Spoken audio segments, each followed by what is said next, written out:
closer over here, give him this close. Very important, you want to support his hand really well. Put your elbow down, there you go. Just keep holding on your hand, okay?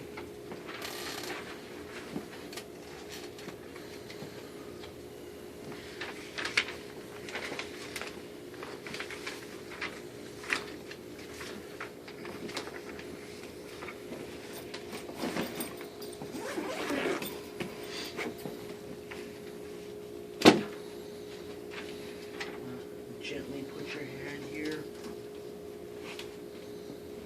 Notice what's happened already now. I've created a bridge down here. Very important that you have that. His elbows resting. You had auction before? No. Training auction on this afternoon. There you go. The breathing rate, 15 seconds. Look at the clock, and I got a breathing rate. After 15 seconds of 24 and it's effective. The radial pulse is on. The radial pulse is present. Skin color is normal on the drive. Did you hurt yourself anywhere else at all? No. I'm going to check your limb out here. Let me know if you have any pain.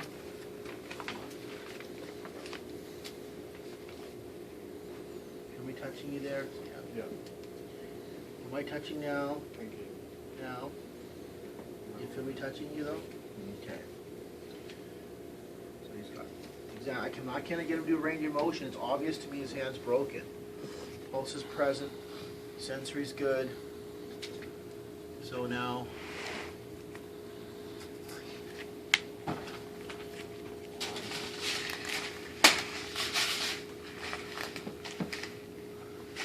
Wrap the ice in triangular.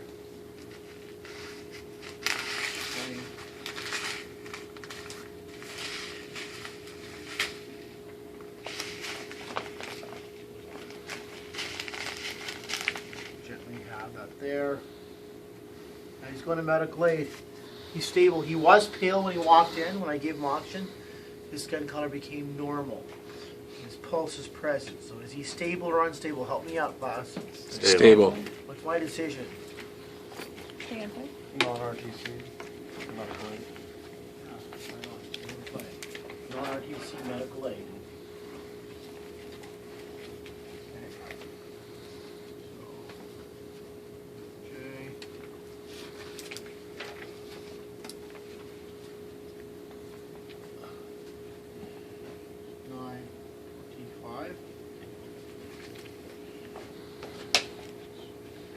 I'm going to do a full secondary survey. You guys familiar with this? Mm-hmm. Okay, so I'm just going to simulate it. So I've done my vitals. I'm going to ask the history, chief complete all that. I don't have to PPQRST because he doesn't have any pain in his trunk or torso or head or neck, okay? Make an anatomy chart here. Next where the injury is. Do the review of systems. Now it's time to reassess ABCs. You still with me here? Yes. Your airway's clear, time to breathing. Check the pulse, check the skin. Now I'm on to my head to toe. So I've already checked his limb before. Do I check it again? Yeah. Yes, I checked it again. Check your arm out here. Let me know if you have any pain here.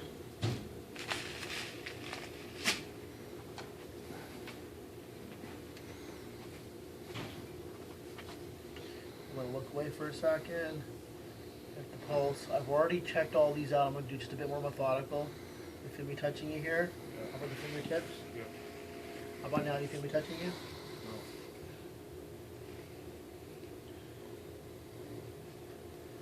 No. All right, good. So now I'm going to splint it.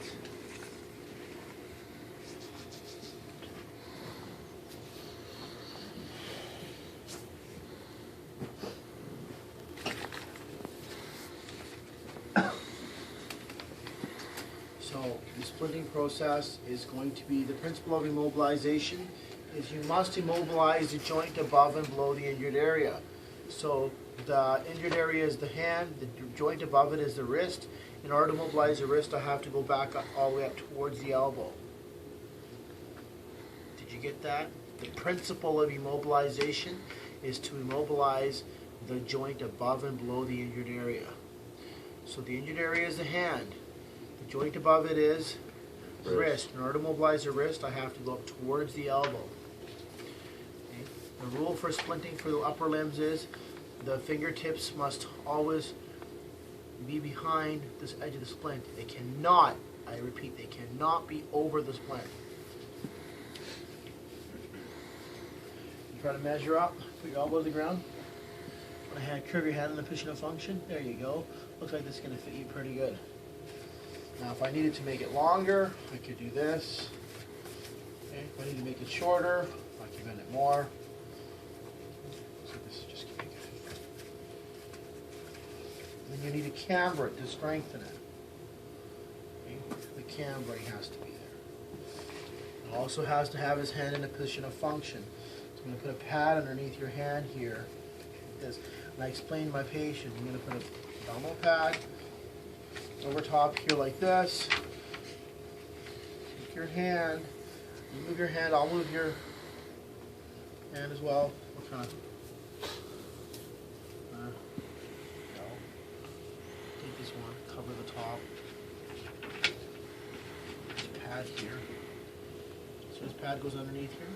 Now, you don't necessarily have to use non-stick between the fingertips, but you could if you choose to. I like to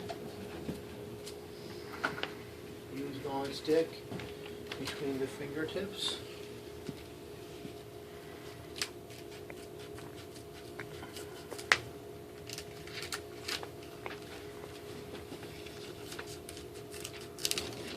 Non-stick between the fingertips prevents the fingers from sticking together.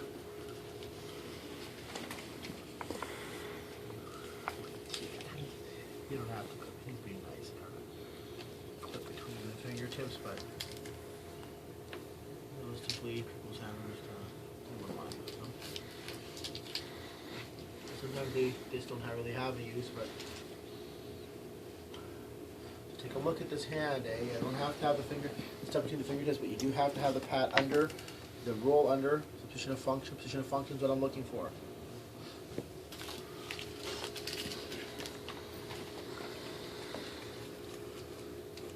Crepes here.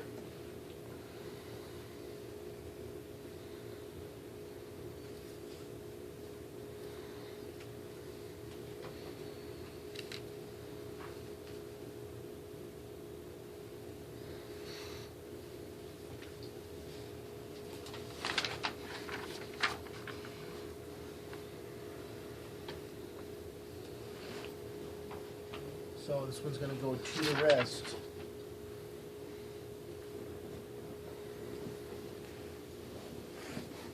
And then you push it back.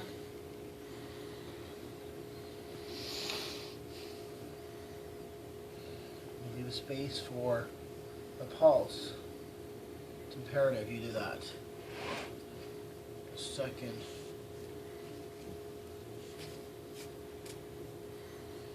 Crepe here.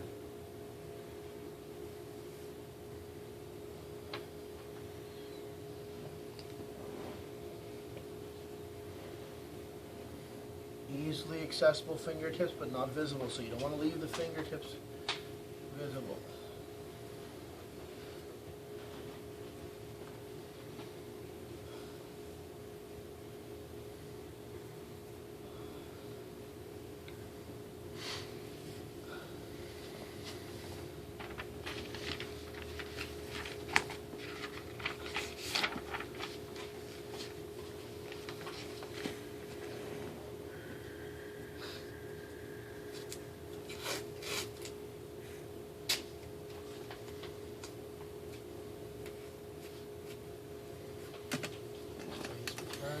Present.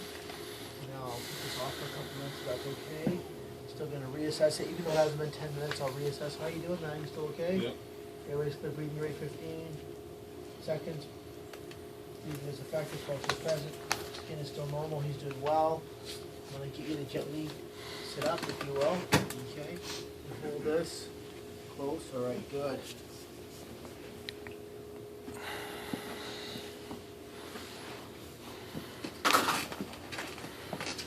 Notice that setup I initially had, that's huge I'm looking for. Is that underneath the elbow, and I want a pad here, hand over top pad, and then the O2 and ABCs. It's a very big part of it for me. Lots of good patient care. Now comes the sling.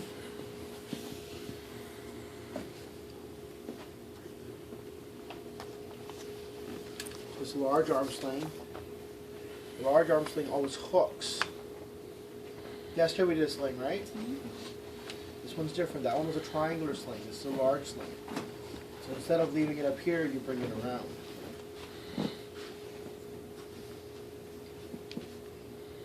It's around. Relax your arm. Is it relaxed? Yeah. You see how I did the knot? It's called a surgeon's knot. So you go around it once, twice, oh, another one.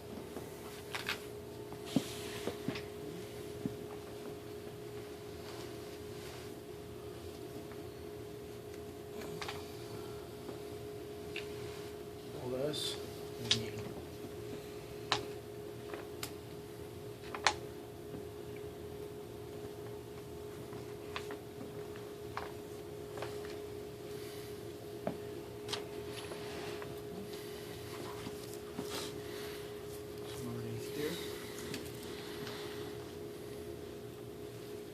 got that? Another one holding it in. Yeah, now we have another transverse. So the pulse is present. What I'm looking for is that this goes past the split goes past the edge of the fingertips. Space for the pulse. Nice in there.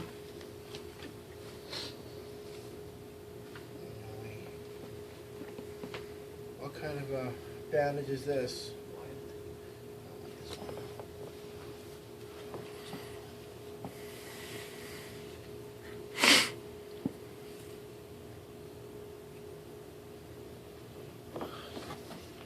Stand up for everybody.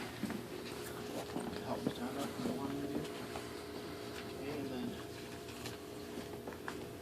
it's a wide bandage. And this is called a transverse. And it goes around the humerus.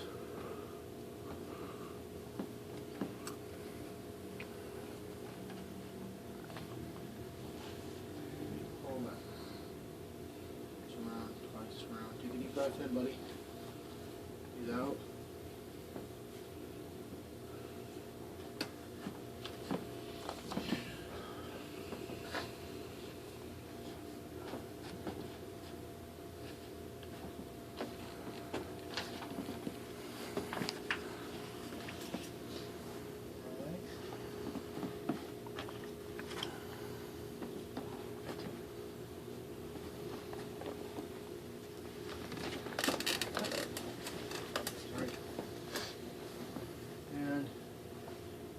Get him to sit down and do another set. Even though he's okay and he's not RTC, I could still do another set of vitals and walk him to the vehicle. He's ambulatory, right? He can walk. Okay. How's it going? Good. Okay. What do you think? Questions? Want to check it out? I want this part here on the humerus to be fairly wide. Now, if this was a humerus fracture, the transverse wouldn't go here, it would go at an angle up here. But not, the transverse always goes wide. It's quite wide here, it's covering a lot of that humerus. If it was a humerus fracture, would you have the sling follow the contour of his shoulder so that the arm couldn't move away from the body? I mean, the same Or, sling. sorry, the splint. Sorry, not The sling would sling. be totally different. Yeah, we'll get into that one next. Okay. Yeah, well, not right now, but we'll do that one next week so it'll cover all the way up.